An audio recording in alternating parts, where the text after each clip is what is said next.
Mm-hmm. They had lions. They had these, I don't know why, these like sculptures of lions like outside their house. Right, in the front yard. Yeah.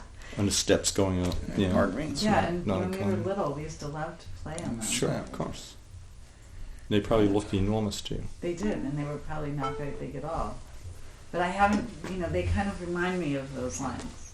Good. I'm glad that I make you feel at home. Everyone else has their cell phones off or silent? Mhm. Yes, sir. Just check the focus and we're good to go. Oh, and I just need another sound check since we replaced the mic. You can say a few words for me? Sure. You want me to talk about the weather? Sure. How's the weather today? What I heard is that it's minus 40 degrees in northern South Dakota today. Wow. All right. We're good? I have to go there in a week. That's why it's pertinent to me. Northern South Dakota? Yeah. Okay, ready? Everybody, you guys quiet over there? Happy in the corner? All right, would you say and spell your name, please, and just for practice? Sure. It's for our transcriber. I see. My name's Harold Cassidy, Harold Cassidy. So, we're here talking about the baby M case. And first, just tell me, what was your role in that case? Well, I was the chief counsel for the mother, who was the surrogate mother in the case. And what, in a kind of a briefish sentence, what was the case about? It was about whether a civilized culture was going to take a baby from her mother against the mother's will, where the mother was perfectly fit, because she had indicated that she was willing to surrender her parental rights prior to the conception of the child. So it was about what we were going to do. Were we going to go on this contract with the broker who prepared it and force the mother against her will to surrender a baby? So how, without going into the whole backstory about the women who had adoption issues, I want to know how you came to represent Mary Beth Whitehead. Tell me a little bit about the first time you heard about her. And one other thing I forgot to tell you, which is really important, is that my questions won't be used. So, like if you can try to remember to use a complete sentence, that would be great. Yeah, I had been representing a national organization of birth mothers, women who had lost their children to adoption, most of whom felt that they had been pressured into giving up children they really wanted to keep, many of whom suffered for many years as a result of it. Members of that organization had called me and asked if I would represent the surrogate mother in the baby M case. I agreed to meet with her, and she came to my office. I sat down, reviewed the case, and it was quite clear to me that there were important public policy issues, and I agreed to represent her. When you met with her that day, did she have any idea that this had public policy implications? What was her sense of the case and its issues? Mary was engrossed in her own feelings, her love for the child that she carried, gave birth to, cared for 4 months, that had been taken away from her by a court order without her even knowing that there was a lawsuit. And it was clear to me that her primary focus was on the child and herself and her other children. She had 2 other children who had witnessed all of this. So in terms of, what this kind of meant, was that part of the conversation that day? In time, she started talking about the impact that the case would have on other women who found themselves in the same position that she was in. And in time, she felt a deep obligation to represent their interests and to see that other women weren't harmed the way that she was, and that other children wouldn't be the product of baby brokering. But not at that first conversation. No. The reason I'm asking this question is because this is kind of how the law works, right? I mean, people have their own individual issues and problems, and yet sometimes, they do have this broader magnitude. Yeah, unfortunately, some of the greatest moral issues of the day wind up in court, and the courts are ill-prepared to deal with them. So when you first heard the story from her that day, what at that point did you know about surrogacy, if anything? What I knew and what I drew upon was my intimate knowledge of existing law, my intimate knowledge of the deep suffering of women who were separated from their babies against their will, having attended their support sessions, and it was clear to me within 10 minutes that the contract was not enforceable under existing law.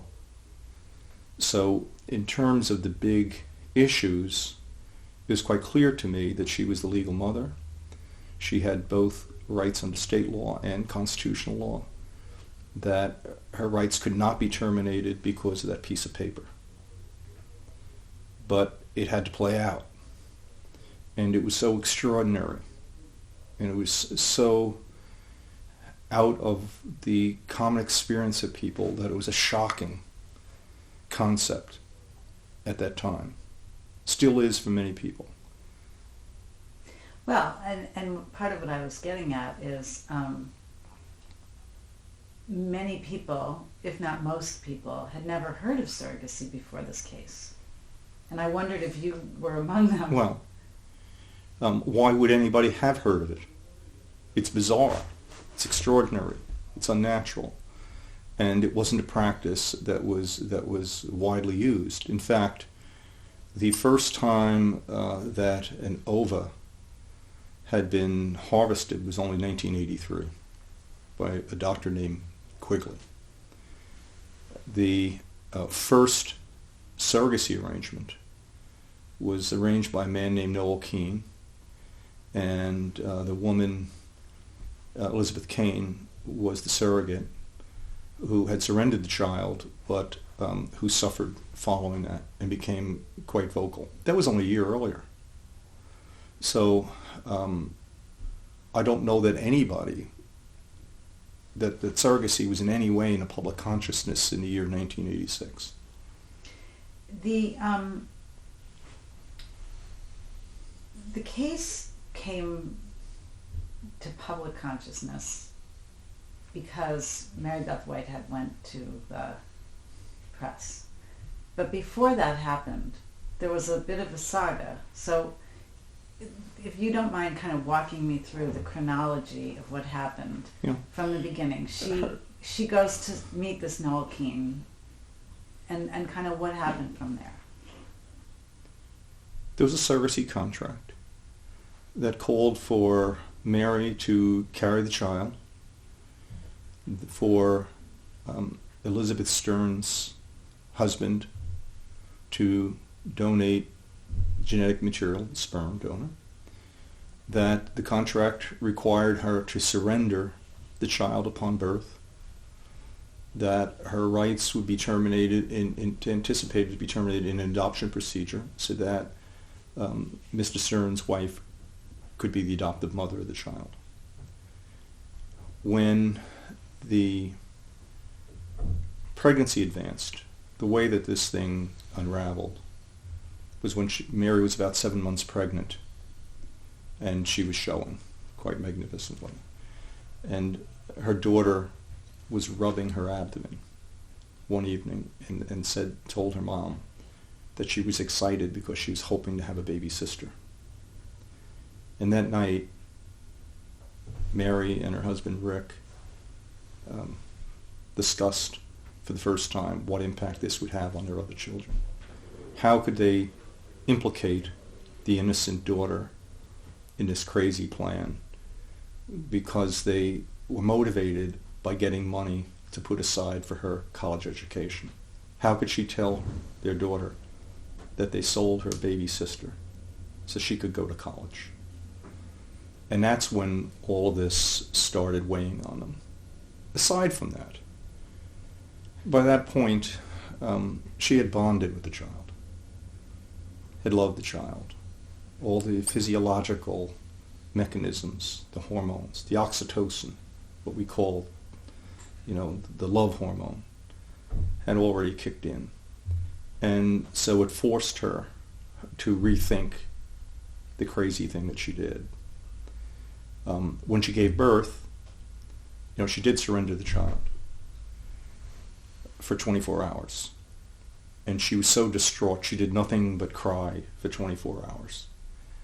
And her husband told her, go get the baby.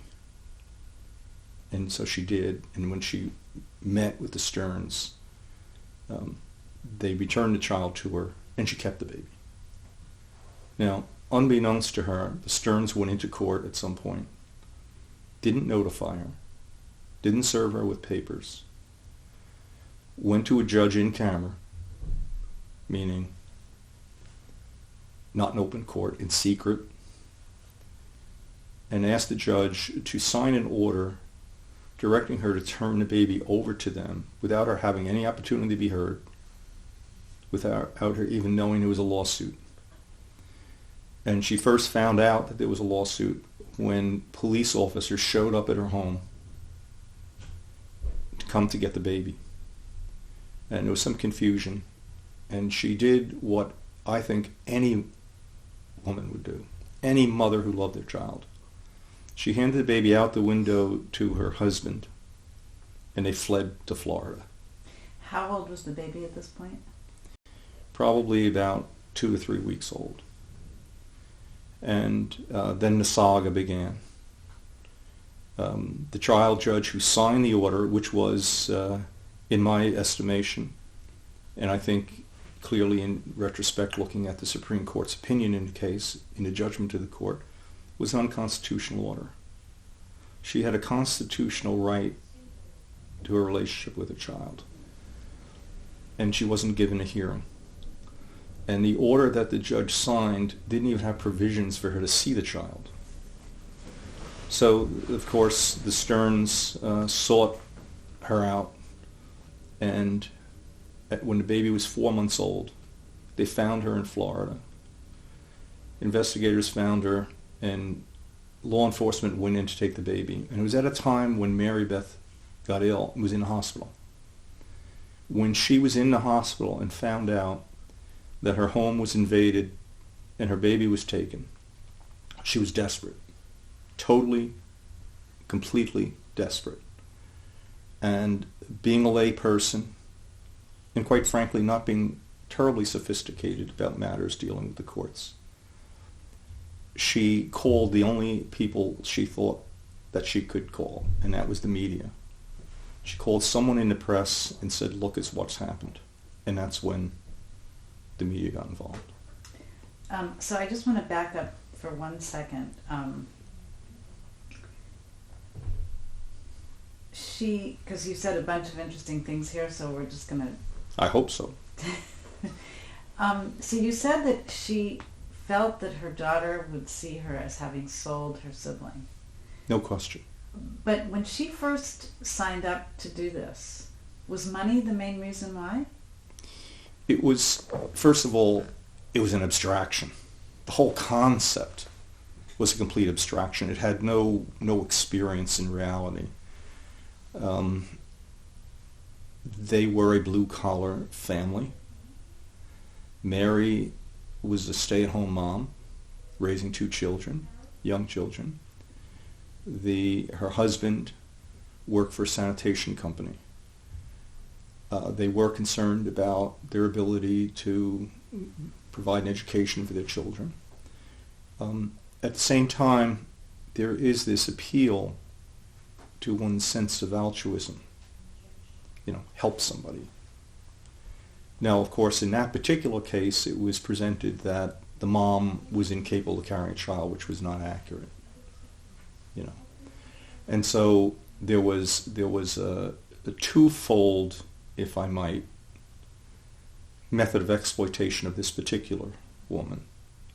One, offers of money to somebody who needed money.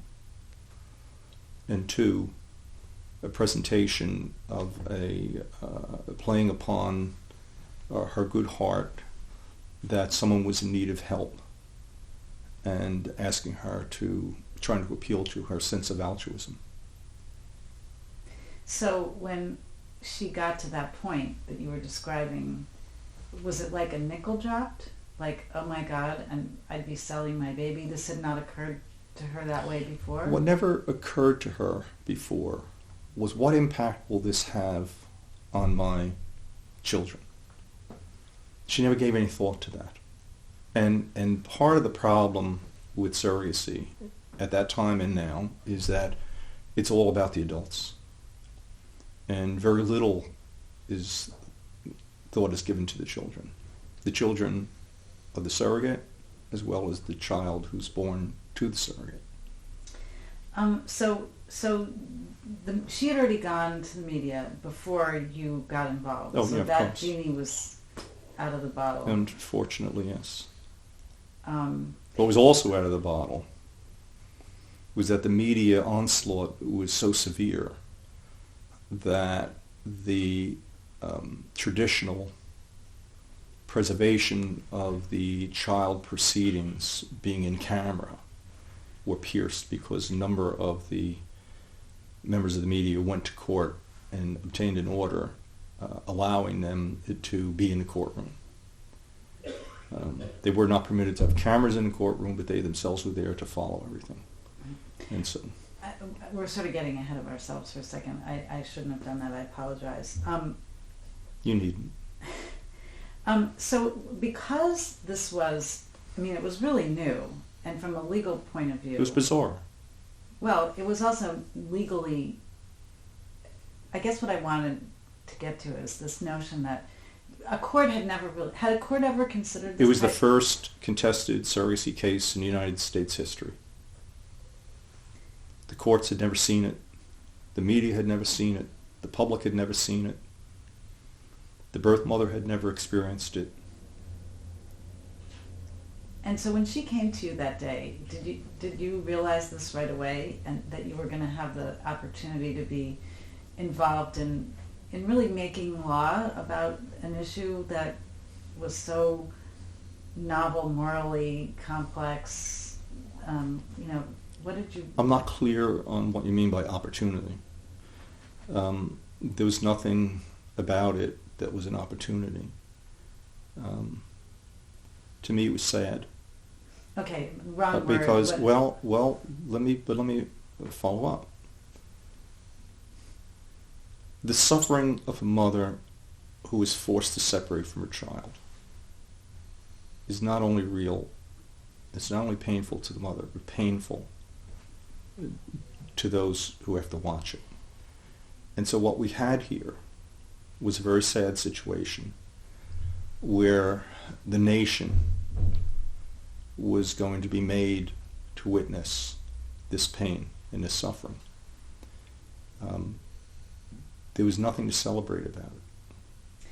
That's why I said I used the wrong word. I was thinking of it more in terms of the legally. No, don't. I'm sorry. Please don't interpret my answers as grading your questions. No. But what I was trying to get at is that legally this was really uncharted territory that you were entering into. Well, my adversary used the term uncharted waters, but it was not uncharted waters. It was a new twist on an old evil. Baby selling had been around for a long time and had been condemned for a long time. We had laws in place. We had the concept of terminating a mother's rights is a new statutory concept in the law. Adoption, which is the replacement of the mother with giving legal status to a different person, is new. Didn't exist in common law. But the laws were in place. The evils that are present here were present before and had been addressed. And every state had already determined that we will not hold a mother to a promise to surrender her constitutionally protected rights, parental rights, when the promise is made prior to birth. We had already determined that a court will not terminate her rights against her will if she's a fit mother, etc. So it's old, but it's a new twist on old problems. Are you hearing the people talking? It's not picking up on the lavalier mic. Okay. We're good. Great. Let's take time. Tom, why don't you tell them that they're talking too loud? I'm sorry. No, it's just, it's Let going Tom really come well, back and I in. don't want to find out later that, All right, can you get out there? Just stick your head out and then come right back in then. I just didn't want it to find out later that we couldn't. No, it's use all it. right. So the first place that you and Mrs. Whitehead went was to the state court. Well, she had lawyers representing her prior to her asking me to represent her. In fact, there were two other law firms involved. There was the first law firm and the second law firm, so that by the time she came to me, not only had the court given custody to the Stearns, but at that point the court had already denied 2 applications for her to have custody pendente lite, that is, pending the litigation, and actually denied her any meaningful visitation whatsoever. He let her see the child for 1 hour once a week, supervised in a detention facility, and that was the state of the case when it came to me. Not very enviable position to be in. And what was the, because there were no laws specifically about surrogacy, there were adoption laws and so on, what was the legal reasoning under which the lower court made that decision? There was no reasoning. It was one of the interesting things about law is that some really smart people can write some really stupid decisions. Okay? It was nothing other than what the trial judge would like the law to be. The judge ignored existing law. We do not, in our jurisprudence, as a general proposition in just about any state, enforce any contract. The contract has to be one that's consistent with our public policies. We're certainly not going to enforce a contract for murder for hire, or the sale of bodily organs, or usurious rates of interest in loan documents. So we have, as a people, always taken the position that any civilized culture will only use the force of the people through its courts to enforce contracts that are ethical, moral, and consistent with our existing public policies. This contract didn't meet any of that. How, during that phase of the case, and I know you weren't her lawyer then, but how do you think she was portrayed and presented, and how were the Stearns portrayed and presented? You mean by the media? Well, and by the way that people testified in court and the sort of general impression that was created both in the court and out of the court. She was stress tested. She was stress tested. She was put under this enormous pressure. Her baby's ripped out of her arms. Then she's told she's a bad mother for having attempted to discharge her natural and legal duty to her child. She's told that she's a whiner and a complainer. And then this is all done in the glare of the media light. And so, because of the nature of all of that, she naturally looked like an unsympathetic figure. There were those who'd said a deal is a deal, which is a goofy saying. It makes no sense whatsoever. Some deals are not deals to be kept. some promises are not promises that can be kept, and some promises are promises that the rest of us should not try to keep someone to keep. So she came across for some people as unsympathetic. Then she came across to others in light of a woman who was being victimized. So a lot depended on who was presenting it, a lot depended on who was watching it or listening to it. One of the issues, not in the court, but in the public debate, had to do with the difference in education and economic status between Mary Beth Whitehead and the Stearns. Well, if you have a debate and one party is relatively inarticulate and the other is a polished professional, the one will have an advantage over the other in the way they turn a phrase, in the way they think through in advance, etc. Actually, the difference in the economic status and the relative educational status is instructive for us, because it'll never be the physician, the woman physician, the wife physician, the wife of the billionaire who's going to carry a child for the sanitation worker. That's not going to happen.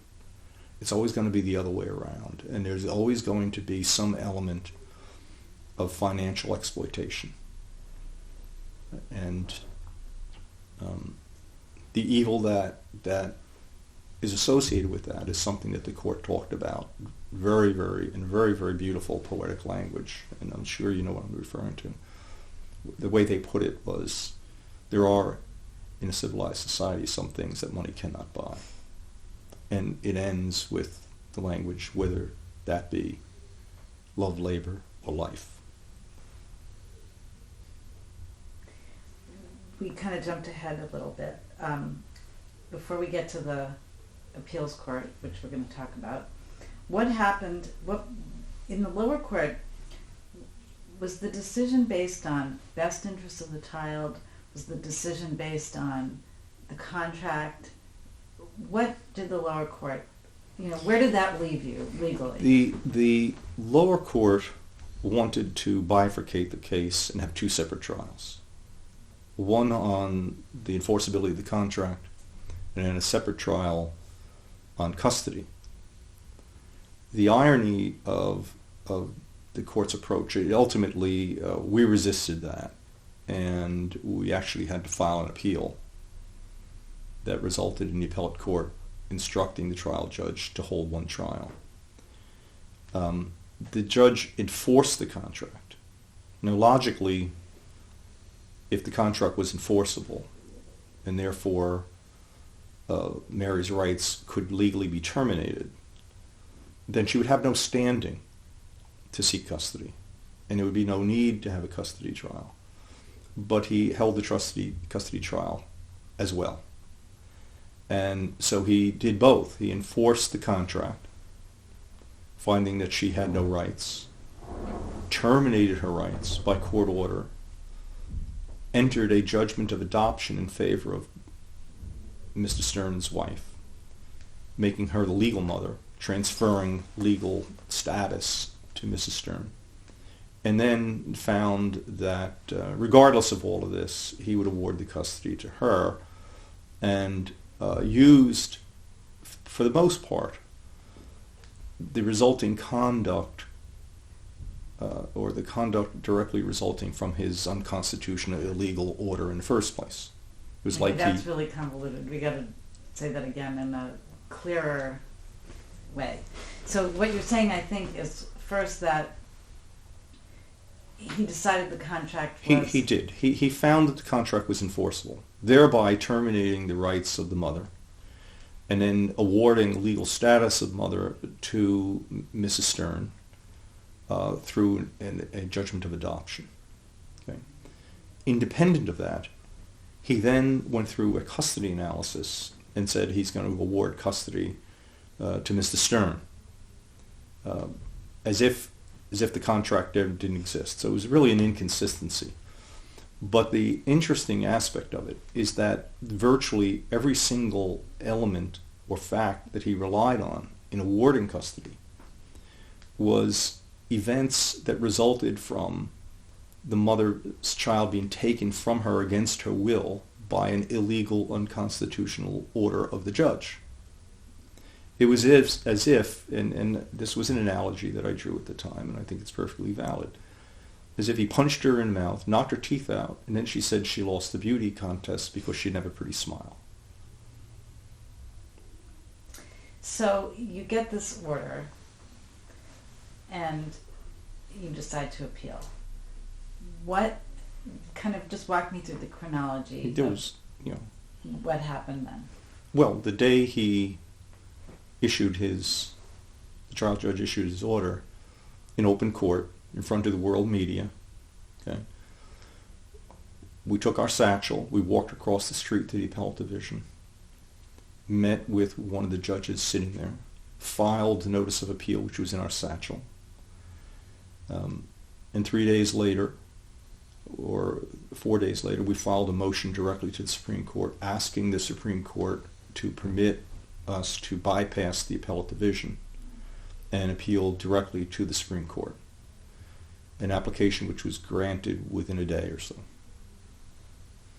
And so there was no appeal to the appellate division. It was bypassed, and the Supreme Court of New Jersey heard the case directly. And you had a trial, right? I mean, unlike the Supreme Court of the United States, where it's a little, tiny presentation. Are you asking me, was there a trial in the New Jersey Supreme Court? Yeah. No, there was no trial. Okay. No, the appeal was and always is on the record that was created before the trial judge. And of course, as a result, in large measure, the reviewing appellate court, in this instance the New Jersey Supreme Court, was bound by some of the findings of fact of the trial judge because they don't retry the case. So if I can make that clear, they're only there to review errors of law. Right. And there were actually 16 legal issues, and we won 15 and a half of them in the appellate division, in the Supreme Court. So this is what I was going to ask you next. The Supreme Court, despite the amount of argument that seemed to be going on out there in the world, the Supreme Court was pretty unanimous. In fact, they were completely unanimous in their decision. Yes. Because they were applying existing law, and most people were looking at the question from the point of view of what should the law be.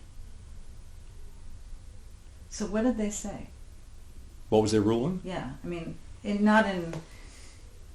what was that in a nutshell, they found that the contract, one, was not enforceable.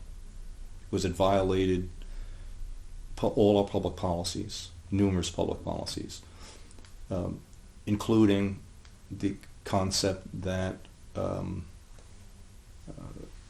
contract gave no consideration to the best interest of the child. The contract violated the termination laws, violated the adoption laws. Two, the contract could not form the basis for terminating the mother's rights. And, of course, lurking in the background is the fact that she had a constitutional right, both under state constitution and the Constitution of the United States. So they then had to determine, review the custody determination, which was clouded completely by the belief of the trial judge that the contract was enforceable and should be enforceable. And even though the judge was wrong on virtually every single legal issue that he addressed, the custody determination stood.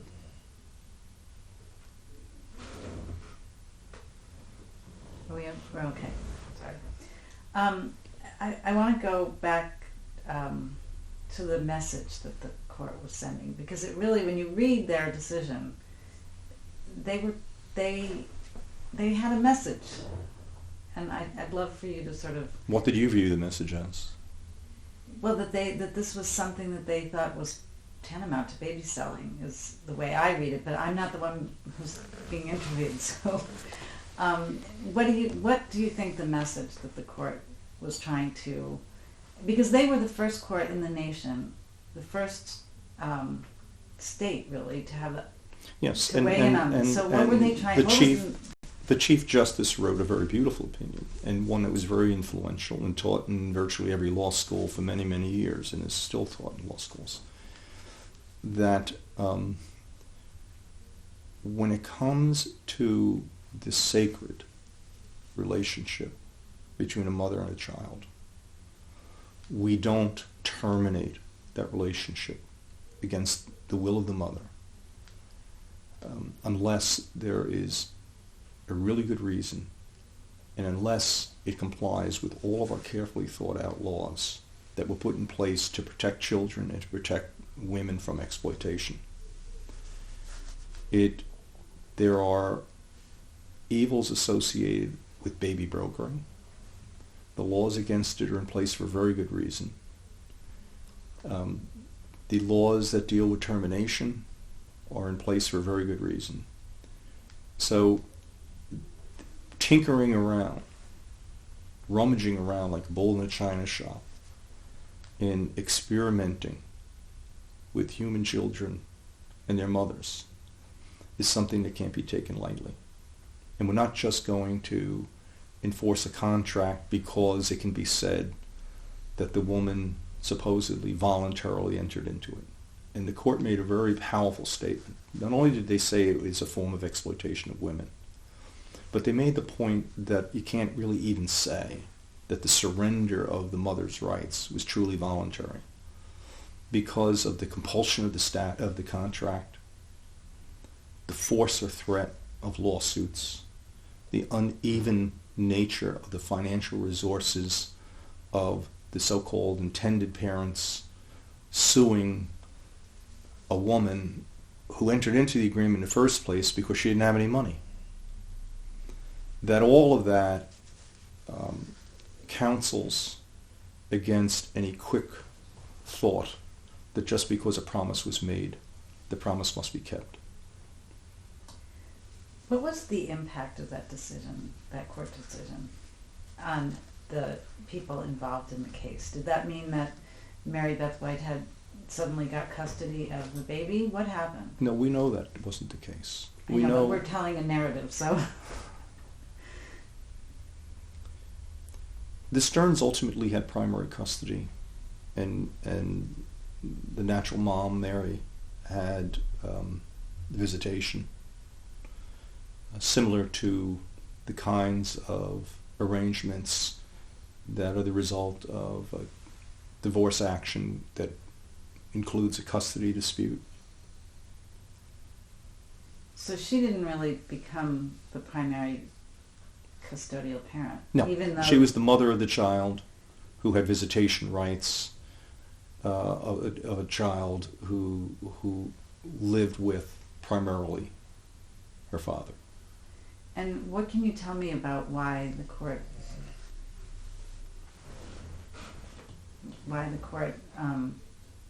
made that decision from your point of view? The custody disputes are always very difficult.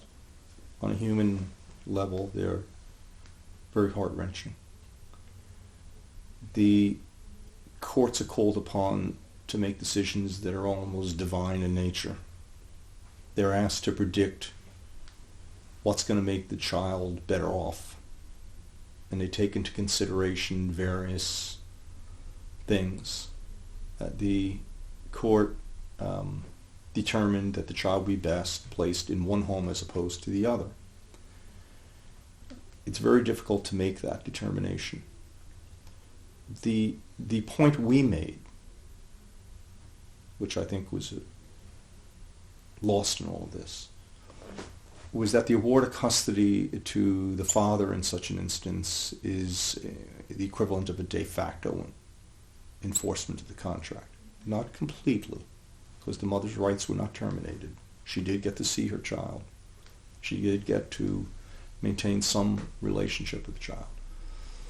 But when the father donating this, the genetic paternal material bargained for primary custody, in the end he got it. And her argument was that there ought to be a standard in this instance, and this was the one place, the one issue, where I thought the court did have to make law, because there was no statute that addressed this. The statutes did address the fact her rights couldn't be terminated. It did address the fact that Mrs. Stern could not be the legal mother of the child. But they didn't address where will we place the child in custody. Where will we place the child's custody? And what we argued was that the public policy counseled for the placement with the mother unless she was unfit. Now, the irony is that the court came very close to agreeing to doing that. And it may very well be that if certain events didn't take place, they would have.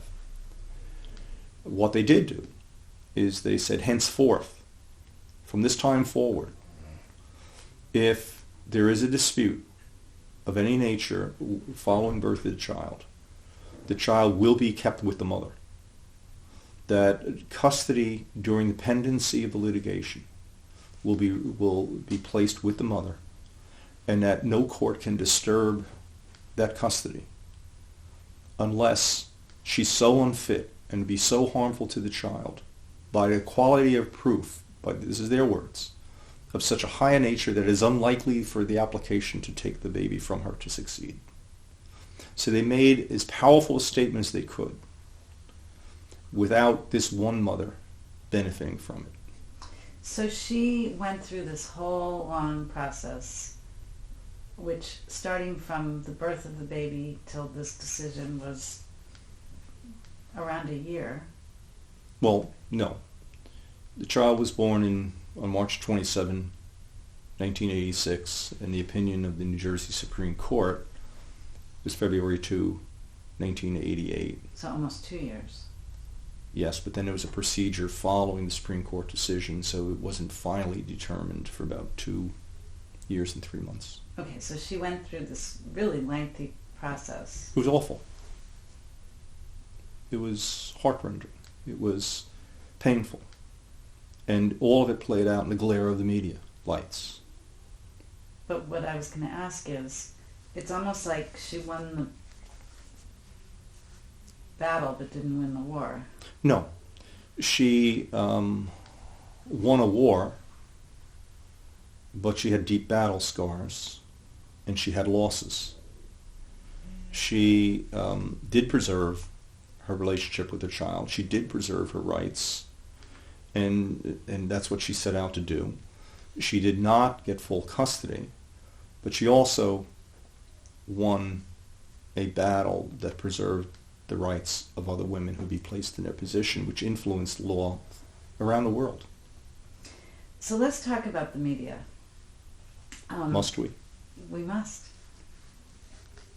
When I talked to you on the phone, I asked you if you thought the coverage was fair. And I was really surprised by your answer. But I'll ask you again. Was the coverage fair? The answer to that's complicated, and it's not going to be very satisfying if you're looking for a soundbite. Okay. In some ways it was. In some ways it wasn't. There was a lot of coverage that was very thoughtful. There were some members of the media, there were editorial staffs that was very, very reflective about the big issues. Of course, there was some sensational coverage that was more interested in covering the anecdotal aspects of the behavior of the litigants that was not flattering and wasn't enjoyable, you know. But was it untrue, or? I mean, did you feel like the coverage was accurate? For most part, it was accurate, but often misleading. So that you can relate a fact that's accurate, but when the whole picture isn't presented, it can mislead people into reaching conclusions that they otherwise wouldn't reach. But I think that that's part of the dilemma that people in the media are in. You can't tell the whole story. You're not going to be able to tell a whole story in this short piece that you're doing. And the risk that you run is that despite all your best efforts and all your honesty and all your truth-telling, you result in putting out a misleading story. I guess that's always a risk.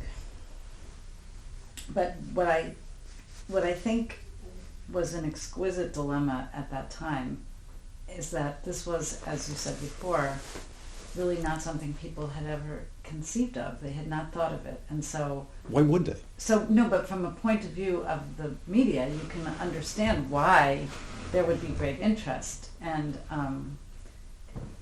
because it did raise issues that were very... profound. Yeah. And I was appreciative of the members of the media who saw the big picture, who saw the big issues, and who treated it with great deference and reverence. But I have to confess that at times it's easy to be annoyed at members of the media who don't do that and who are more interested in complaining about the fact that Mary did this or Mary did that or Bill did this or Bill did that. Well, she had a kind of a, unfortunately for you, I guess, a colorful life during some of the period of the case, which probably was not helpful. You don't have to talk about that, but I'm sure if I had been the New York Post at that time, you could see why they would have done what they do, because that's what they do. I'm not going to comment on any one member of the media. No, I just was using them as an example. But why did you pick them out? I wouldn't have picked the Post out. I wouldn't because have I picked think the Times of them as out. having the most amazing headlines of... Well, yeah, it's unfortunate. I mean, they do. They have these headlines that And are the very... Daily News does the same thing. Right, but I don't live in New York anymore, so I guess I don't see them. But anyway, you were talking about the glare of the media lights and all that, but truly this was a profound set of issues. Yes, it was. It still is. And so you can't... I mean, it's hard... Fault them? Yeah. I would have faulted them if they didn't cover it. Right. One of the things that was really interesting to me, or what I learned in reading the coverage, was the degree to which this became an issue for feminists. And there was even a group of very prominent women who filed an amicus brief, which I still have not been able to get my hands on. We've gone I'm sorry. It was actually a fairly well-written brief. We petitioned the court. Did you try to get a hold of Andy Kimbrell? And we've gone through... Did you locate him? Well, who we located was the that organization that Jeremy Rifkin was with that actually filed it. So we went through them, and then they went through their archives, and they don't have it. And did you get a hold of Andy, though? I myself have not yet. I have a researcher. He may have kept his brief. But anyway, so I'm just offended you didn't ask for mine. Well... But that's okay. So... Tell me a little bit about this group of feminists and what they had to say and what their concerns were and whether or not you were surprised that they came... Oh, well, why would I be surprised? I mean, these were prominent women who, including Gloria Steinem, some of whose names the public would know, Betty Friedan, Gloria Steinem, Jenna Correa, Phyllis Chesler, who's a famous author in her own right. These are women who their whole life preached against and fought against exploitation of women, denigration of women. It was a denigration of motherhood. So I expected it. I was not surprised. I was surprised that there weren't more of them. The National Organization of Women did not take a position, one way or the other. However, prominent members of NOW did take a position. And so what we had, there were actually, their brief was one of 21 friend of the court briefs filed in the case. 18 of those briefs were filed in support of our position. 3 were filed in support of the Stearns position. Among the 18 briefs were groups that you would call, in modern parlance, the media would call conservative, the media would call liberal, and everything in between. The liberals were horrified by this, the conservatives were horrified by this, and they all came out and took a position on it. Given the unequivocal nature of the court's decision, given what you just described, this kind of across the spectrum support for your point of view, what did you expect would happen with surrogacy, with people like Noel Keane, with that whole sort of business after the Baby M case? What was your expectation at the time? My expectation was that there will always be people looking to exploit women. There will always be people looking to make money off of couples who couldn't have their own children, people who would be looking to make money off of baby brokering. And that now that the technology was available, it would be exploited, and that there would have to be a national vigilance to protect women and children from those who would prey upon them and those who would exploit them. So you didn't think that maybe this court decision would kind of shut surrogacy down? I've never been a naive man. I believe that it influenced the law, and I believe even in retrospect, 26 years later, it's clear that it had a very profound impact on the law. Countries in Europe very quickly criminalized surrogacy. Some states in the United States criminalized surrogacy. And in fact, it has a current impact in that genetic surrogacy is actually recognized as being enforceable in only 3 states, and even in those 3 states, if the mother, after the baby's born, the day the baby's born or shortly thereafter, decides that she wants to keep the custody, it's not an enforceable contract and she can keep the custody. So it has had a big impact on the law. But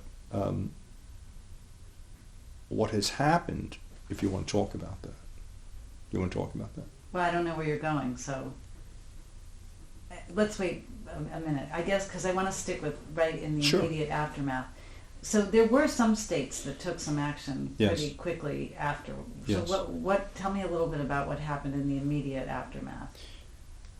I believe that the public debate over the Baby M case and the very beautiful and well thought out opinion of the Supreme Court of New Jersey resulted in the nation stepping back from this and dwelling on it.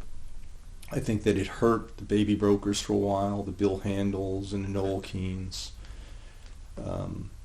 Very quickly, there was a switch to the non-genetic surrogacy, where the effort was, well, let's try to get around the opinion of the New Jersey Supreme Court. Let's use a woman as a breeder, where she's not genetically related, and maybe we can convince courts that this is different from the Baby M case.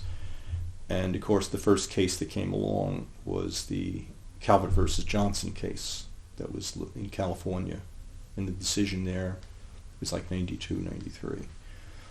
And so there was an effort to do that. And that decision allowed this gestation, what they call gestational surrogacy. No, it didn't. A lot of the case law and statutes are misunderstood completely. The Johnson case determined it was a case where the Supreme Court of California did not enforce the contract. In fact, in a subsequent case, the Supreme Court said the contracts were not enforceable. It was a case that focused on the question of whether or not Miss Johnson, who was the surrogate mother, or Mrs. Calvert, who was the wife of the sperm donor who happened to be the egg donor, which one was the legal mother. And in layman's terms, they found that under the statute, both were the legal mother. But they had to have a tiebreaker. And so they ultimately awarded legal status to Mrs. Calvert. It was a very difficult case. So the case was really determined by a construction of the statute to determine who was the legal mother. Once they found that Mrs. Calvert had to be awarded legal status as mother over Miss Johnson, then Miss Johnson was declared not to have any standing to seek custody, but the contract was not enforced. No, but the practical ramification of that case was that a court had allowed a gestational surrogacy. I don't use that term. Well, You mean non-genetic surrogacy? Well, I'm just trying to come up with... A court had allowed a surrogacy to go forward. Okay. I will not use the terms of the baby brokers. Okay, I'm just trying to... A court had allowed... All surrogacy is gestational. Every single mother who gives birth gestates with the child gestates with her. Say that unlike in baby M, a court had allowed a surrogacy to go forward. No, that's not what happened. That's inaccurate. Had Mrs. Calvert not been the donor of the ova that was used to conceive the child, she would not have been the legal mother. Miss Johnson would have been the legal mother, and the result would have been completely different. She would have had parental rights. So that case, to understand that case, you can only understand it has no application where one of the so-called intended parents is not genetically related to the child. There's no application whatsoever. It cannot be cited as a proposition that a quote-unquote gestational, or what I call non-genetic surrogacy, is enforceable, or in any way will be, as you put it, allowed to go forward in the absence of Ms. Johnson. And by the way, it was probably an incorrect interpretation of California statute. What the court had before it was this extraordinary situation where they had there were racial issues that arose in the case, and they had a husband and wife, both of whom were genetically related to the child, and they found a way around awarding legal status to the mom who gave birth to the child because of the unique situation there. And it has no application whatsoever in any other state. Now, California has amended its statutes in recent years. But it did have it had a practical effect. No, people misrepresented the case. Okay, but... Baby brokers, they're in my state, they're baby brokers who misrepresent all the case law because they're in the business of making lots and lots of money in a practice that is essentially unregulated. And they misrepresent the law, they misrepresent cases that construe statutes, they misrepresent what law is applicable. Speaking of law, we talked a lot about New Jersey and New York and Michigan, which quickly banned surrogacy right after the Baby M case. But legally now, it's kind of a mishmash out there, isn't it, in terms of what different states have either said or not said. I thought you were going to call it a mosh pit. which would be a pretty good description. No, of but it. I mean, seriously, what, is our country legally resolved on this? No. So where are we? Absolutely, positively not. We I are. think that's one of those ones where we really need a complete sentence because you're not going to hear my question. All right. There is nothing resolved about the question of whether we as a people are going to embrace surrogacy, whether we as a culture are going to rip babies out of the arms of mothers who are perfectly fit, who want to discharge their natural and moral and legal duty to their child. We have as a nation not determined that we are going to sign on to this. There are 22 states right now, most of which passed statutes in the last 5 years, which will recognize some form of surrogacy arrangements as being enforceable. Some of the states don't enforce the contracts, they just deny legal status to the mother who gives birth who's not genetically related. Some have very strict requirements that only a couple where the wife is infertile. There are a couple states that require going into court in advance of conception. Those 2 states actually allow the mother to back out of the contract anyway if she determines that's in the child's interest. We are in the process of forming a national leadership coalition, which is going to call for a 5-year moratorium on all of this, including the states that I just mentioned. Because this is an experimentation and I think we need time to study the damage that's been done. Surrogacy has the potential to irrevocably alter human civilization itself. I don't think there's enough thought that's gone into it. There are surrogacy brokers who are writing these statutes for states. There are people with financial interest doing it. One of the unfortunate aspects to it is that it can sound good. Who can be opposed to a child? I went to a hearing before a legislative committee, and I was asked to testify. And there was a legislator who testified before me who brought in this young baby, beautiful, gorgeous little baby, and said, "Look at this baby. How can anybody be opposed?" Sorry. That's it.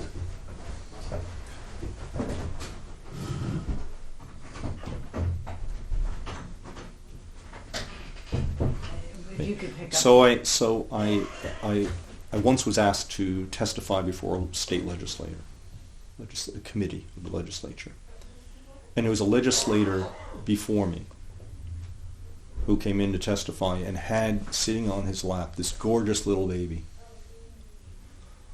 And he said this child was conceived as a result of a surrogacy arrangement. How can anybody be opposed to this? Look at the gorgeous child. And when it was my turn to testify, I asked the legislature to imagine, I wouldn't bring a child into the hearing, but imagine that I had a child on my lap who was even more beautiful than the other child, smarter than Einstein, was going to be more moral than Mother Teresa herself. And then I told you the child was conceived as a result of a violent rape. Would the beauty and inherent intrinsic value of the life of the child blind you to the circumstance of the conception, to the point where you would say, let's legalize violent rape? This is the confusing part of this. We have to divorce ourselves from looking at the child and looking at the process, and we have to make judgments. Are we going to treat women like this? What is being promoted right now is the idea that we should deliberately have our culture support the creation of a class of breeding women. women to breed children for men. And the idea is that mothers do not provide any particular benefit to children. They don't need them. They're unnecessary after we get through the gestational period. So there's actually the promotion of the concept that we return back to the 19th century, where the role of women is to bear children for men. I want to go back to the laws for a second. Because, you know, you talked about the Baby M case being taught in law schools. Yes. The Supreme Court has never addressed this issue. Which Supreme Court? The United States Supreme Court has never. So we don't have a law of the land, do we? About. Well, when it comes to adoption, termination of parental rights, laws governing the rules of how we determine custody disputes, these are uniquely state laws.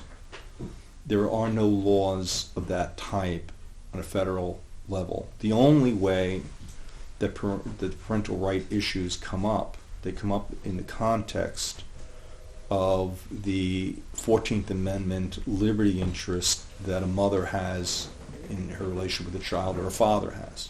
Okay? And the father is treated in constitutional law very differently than the mother. The mother's relationship is established by the fact that she carried the child and bore the child. The father can be genetically related, and the father doesn't have any constitutional rights unless he discharges his natural duty to the child and builds a relationship with the child. So there can be a case in the United States Supreme Court, but it will only come up in the context of a constitutional issue. And there were constitutional issues in the Baby M case. You know, we took the position quite rightly that it would be a violation of her rights to terminate her relationship against her will. They raised a bizarre constitutional argument. So what I guess I'm trying to get at is that this is a quarter of a century later. You make it sound that we're so old. Well, and I guess, you know, maybe. Well, here we are, a quarter century later, and the issues that were raised by the Baby M case resolved? Legal issues. The existing law was resolved. There's no question what the law is. There are those who are promoting the concept that we should change the law to accommodate this conduct. So to the extent that there is now a promotion of the idea that we should create this breeding class of women, primarily for men who want to have children, and cut the mother out of the life of the child, that is unresolved. We have not embraced that concept.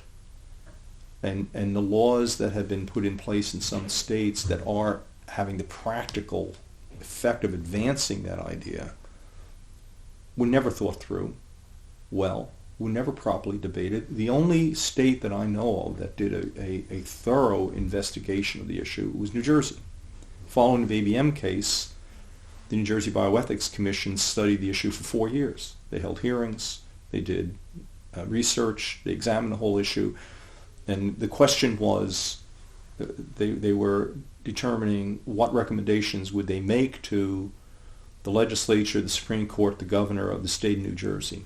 And the Bioethics Commission said, under no circumstances should any kind of surrogacy, including non-genetic surrogacy, be enforced in the state. And in fact, criminal and quasi-criminal laws should be put in place to discourage it and to forbid it. There are states now that have suffered from some of the most bizarre legal court opinions by one or two people who want to impose their idea of what the culture should do upon their states. And some of the more bizarre ones, Pennsylvania and Ohio, where there are findings by courts in 4-3 decisions, you know, that there is no mother. The child's born without a mother, and that's okay. There are some states that take a different legal view of a genetic mother and a non-genetic mother. Yes. And I know New Jersey is not one of them. I know New Jersey sees them the same way. But do you feel like that,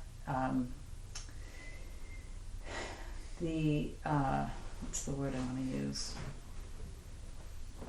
When Baby M came along, the whole reproductive endocrinology, in vitro fertilization, all that was kind of new. I mean, it just wasn't that it wasn't well established, it wasn't well known, it wasn't really a factor, but it became a factor. Some people say, in part because of the Baby M decision, that couples who wanted to use a surrogate were afraid because of Baby M that if they had a genetic mother that they would have this high risk of not getting to have their surrogacy go through. So they started, I think something like 90% now of surrogacies are done through these non-genetic, where they get a donor and then they have a different person to be the surrogate. Right. And so this is the concept of trying to get around the Baby M decision, which is well known, right? By exploiting two women instead of one. Let's exploit a woman by harvesting her ova. Let's exploit another woman by having her carry a child for 9 months and then cut off her rights. Was conceived by who? The baby brokers. It's not like some couple who wanted to have a child conceived of this idea. No, it was the baby brokers who are exploiting the whole situation in the new technology, and by the way, the reproductive endocrinologists, because that's not medicine. They're not treating a woman. They are working together with the baby brokers, and it's the brokers who come up with the idea of, let's try to find a way to get around the laws so that we can go into court and we can try to persuade a court that this is different. All right. Technically, it's not, because there are some exceptions, but virtually every state has adopted the Uniform Parentage Act, and the woman who carries the child and gives birth is the legal mother. But they use this device to get around it, and they've had some success in convincing some state legislators. Probably is about 10 or 11, 12 in all, 13 maybe, to actually pass statutes to sanction this conduct. And as you had indicated, there's like a patchwork across those states that have adopted some of these statutes. Some of them have preconditions, some of them don't. And by the way, one of the preconditions that I find in these statutes that is very misleading, and very, very unfortunate, very hurtful, is that they require, for a contract to be enforced, that the surrogate mom had to have previously given birth to a child. So they're singling out women who have other children.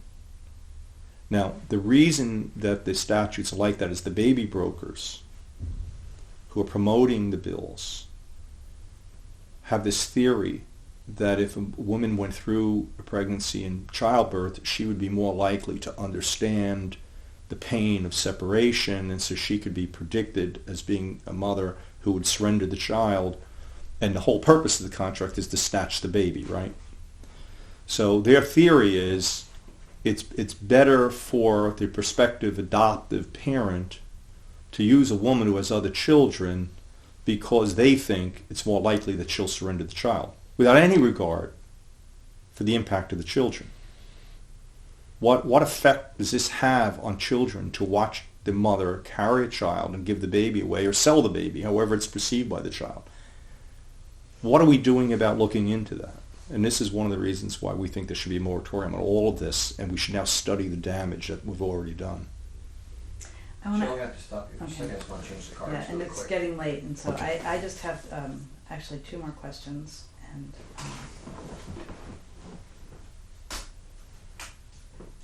I'm sorry my answers are so long. no, it's okay.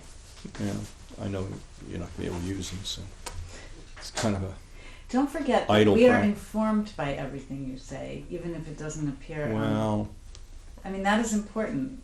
And well, you can do that without the camera rolling. That's true, but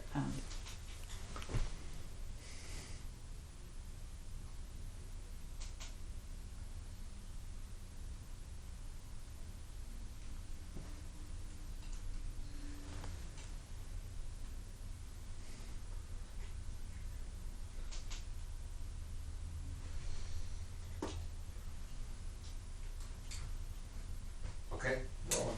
so did you do other surrogacy cases after Baby M, or was that it for you? I've received calls over the years from women in different parts of the country, and invariably the stories were very sad. I've represented some. We recently concluded the first contested non-genetic surrogacy case in New Jersey, where the mom, who was not genetically related, was declared the legal mother. The contract was declared unenforceable. The cases that I've received calls on are always cases where there's a unique position between the man who wants her to carry the child, where the man is in a position of advantage. An example, a woman in Midwest who had no medical insurance, who needed an operation, and a man offered to pay for the operation if she carried a child for him. And she agreed and signed a surrogacy contract, got her operation, and then carried the child, and then realized it was a terrible mistake to surrender the child and wanted to fight for the child. Another case, a woman who was a nurse in a doctor's office, and the doctor, who was her employer, asked her to act as a surrogate, and being in a position where she couldn't afford to lose her job, she agreed. When she gave birth, she realized it was a horrible mistake. It's unregulated.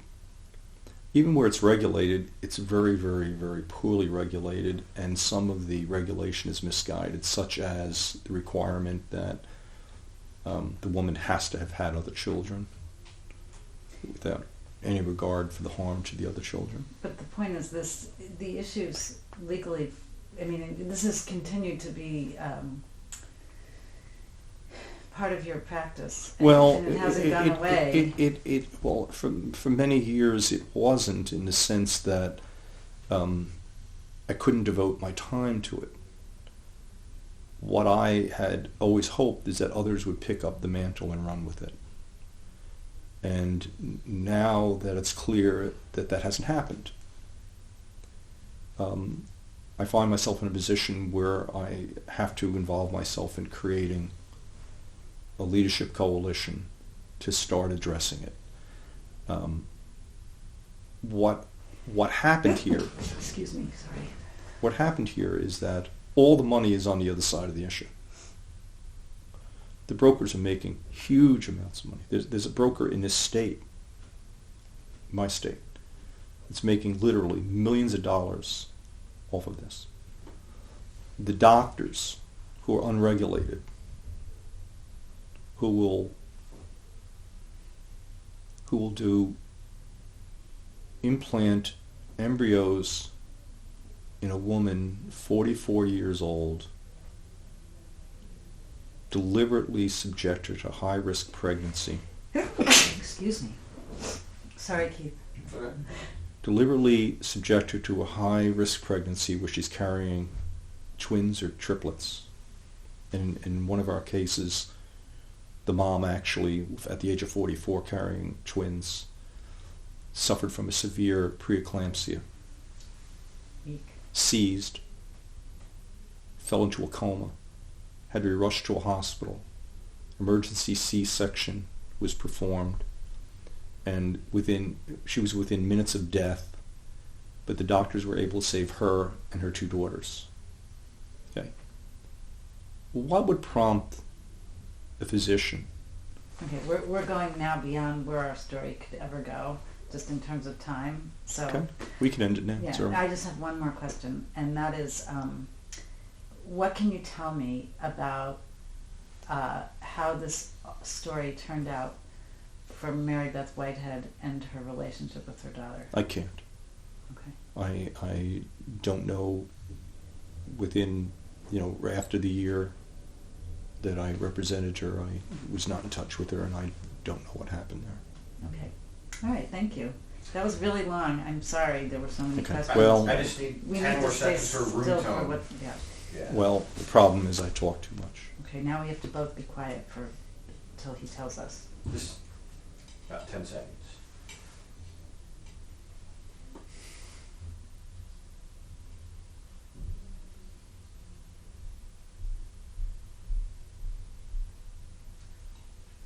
Okay, good. Let me get that mic off you before you I mean, there's a lot to talk about. It's not a simple subject. It's not a simple story. Thank you very much. Are you going to cover what's going on in India? I don't know if we're going to be able to. Just I simply. mean, the people I mean, horrified. have you seen that